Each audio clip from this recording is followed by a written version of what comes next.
வணக்கம் நண்பா. நம்ம சப்ஸ்கிரைபர் ஒருத்தர் வந்து ஒரு கொஸ்டின் கேட்டிருந்தாரு. பெட்ரோல் கார் வாங்குறதா இல்ல டீசல் கார் வாங்குறதா, ஒரே கன்ஃபியூஷனா இருக்கு, எதை வாங்கலாம் அப்படின்னு சொல்லி வந்து கேட்டிருந்தாரு. ஆக்சுவலா இதை பாத்தீங்கன்னா ரெண்டு கேட்டகரியை நம்ம பிரிக்கலாம். எப்படி அப்படின்னு கேட்டீங்கன்னா, மொதல் விஷயம், இவர் ஃபர்ஸ்ட் ஹேண்ட் வாங்க போறாரு இல்ல செகண்ட் ஹேண்ட் வாங்க போறாரு அப்படிங்கறது நமக்கு தெரியல. பட் கிலோமீட்டர்ஸை வச்சு நம்ம ஒரு விஷயத்துக்கு நம்ம வரலாம். இப்போ ஒருத்தர் கார் வாங்குறாங்க அப்படின்னு சொல்லி நம்ம நினைச்சோம்னா, அதாவது என்ன மாதிரி ஒரு மிடில் கிளாஸ் பையன் வந்து கார் வாங்குறான் அப்படின்னா, சோ ஓட்டம் அப்படின்னு பார்த்தோம்னா கொஞ்சம் கம்மியா தான் இருக்கும். அந்த அளவுக்கு எல்லாம் பாத்தீங்கன்னா காரையே எடுத்துட்டு வந்து சுத்திட்டு இருக்கிற மாதிரி ஒர்க் இருக்காது.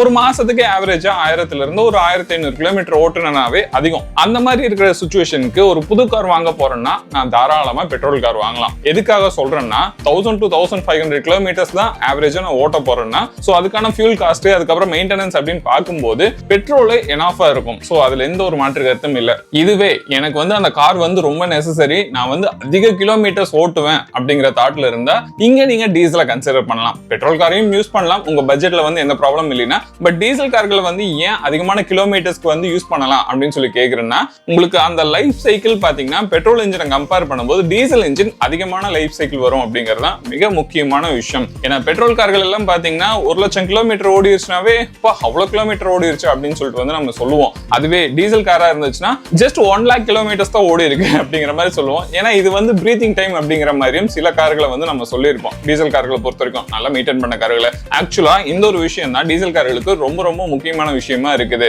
ஏன்னா டீசல் கார் அப்படிங்கிறது ராவான பவரா இருக்கும். சோ உங்களுக்கு யூஸ் பண்ணும்போது, அதாவது நீங்க அதிகமா ஒரு மாசத்துக்கே குறையாம 5000 இருந்து 10,000 கிலோமீட்டர் சாலிடா ஓட்டிடுவேன் அப்படிங்கிற தாட்ல இருந்தீங்கன்னா, அந்த அளவுக்கு உங்களுக்கு கார் வந்து நெசசரியா தேவைப்படுது அப்படிங்கிற சிச்சுவேஷன்ல அந்த இடத்துல நீங்க தாராளமா டீசல் கார்களை வந்து கன்சிடர் பண்ணலாம். அதுல எந்த ஒரு தப்பும் இல்ல. ஆனா இதுல நீங்க நோட் பண்ண வேண்டிய ஒரு முக்கியமான விஷயம் என்ன, இதுல நீங்க ஃபர்ஸ்ட் ஹேண்ட் எடுக்கிறீங்களா செகண்ட் ஹேண்ட் எடுக்கிறீங்களா அப்படிங்கிறது தான். ஃபர்ஸ்ட் ஹேண்ட் எடுக்கிற மாதிரி இருந்துச்சுன்னா டீசல் கார்கள்ல ஏகப்பட்ட சென்சார்ஸ் வந்து கொடுத்து வச்சிருக்காங்க. அதனால டீசல் கார்களை வாங்கினதுக்கு அப்புறம் அதோட மெயின்டெனன்ஸ் நார்மலா இதுக்கு முன்னாடி வந்து டீசல் கார்களை கம்பேர் பண்ணும்போது இப்ப இருக்கிற கார்களுக்கு ரொம்ப அதிகமாவே இருக்குது. சோ அது ஒரு மிக முக்கியமான விஷயமா நீங்க கன்சிடர் பண்ணணும். ரெண்டாவது, செகண்ட் ஹேண்ட் மார்க்கெட் போற மாதிரி இருந்துச்சுன்னா ஏகப்பட்ட ஸ்கேம்ஸ் நடக்குது. சோ அந்த ஸ்கேம்ஸ்ல இருந்து தப்பிச்சு தான் நீங்க ஒரு காரை வாங்க வேண்டியது இருக்கும். சோ அதனால செகண்ட் ஹேண்ட் மார்க்கெட்லயும் சில டீலர்ஸ் வந்து நல்ல டீலர்ஸ் எல்லாம் இருக்காங்க.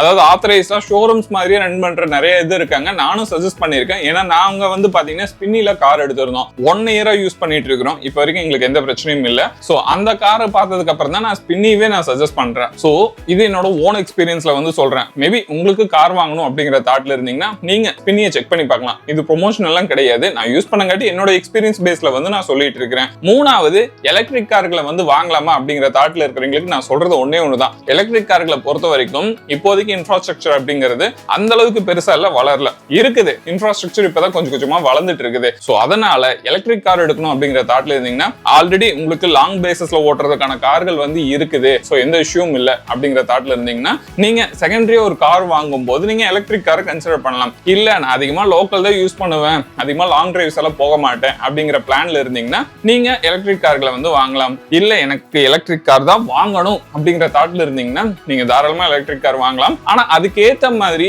எங்கெங்கெல்லாம் சார்ஜிங் ஸ்டேஷன்ஸ் இருக்குதோ அதை பிளேஸ் பண்ணி பிக் பண்ணி தான் நீங்க அடுத்தடுத்த லாங் டிரைவ்ஸ் வந்து ஓட்டுற மாதிரி இருக்கும். சோ அதை கன்சிடர் பண்ணி நீங்க எடுத்தீங்கன்னா உங்களுக்கு இன்னும் பெனிஃபிஷியலா இருக்கும் அப்படிங்கறத நான் சொல்லுவேன். ஓகே நண்பா, இந்த வீடியோ அவ்வளவுதான். இந்த வீடியோ உங்களுக்கு பிடிச்சிருந்துச்சுன்னா எப்போ சொல்ற மாதிரி தான். மறக்காம லைக் ஷேர் கமெண்ட் பண்ணுங்க. அடுத்த வீடியோல சந்திக்கலாம். டாடா.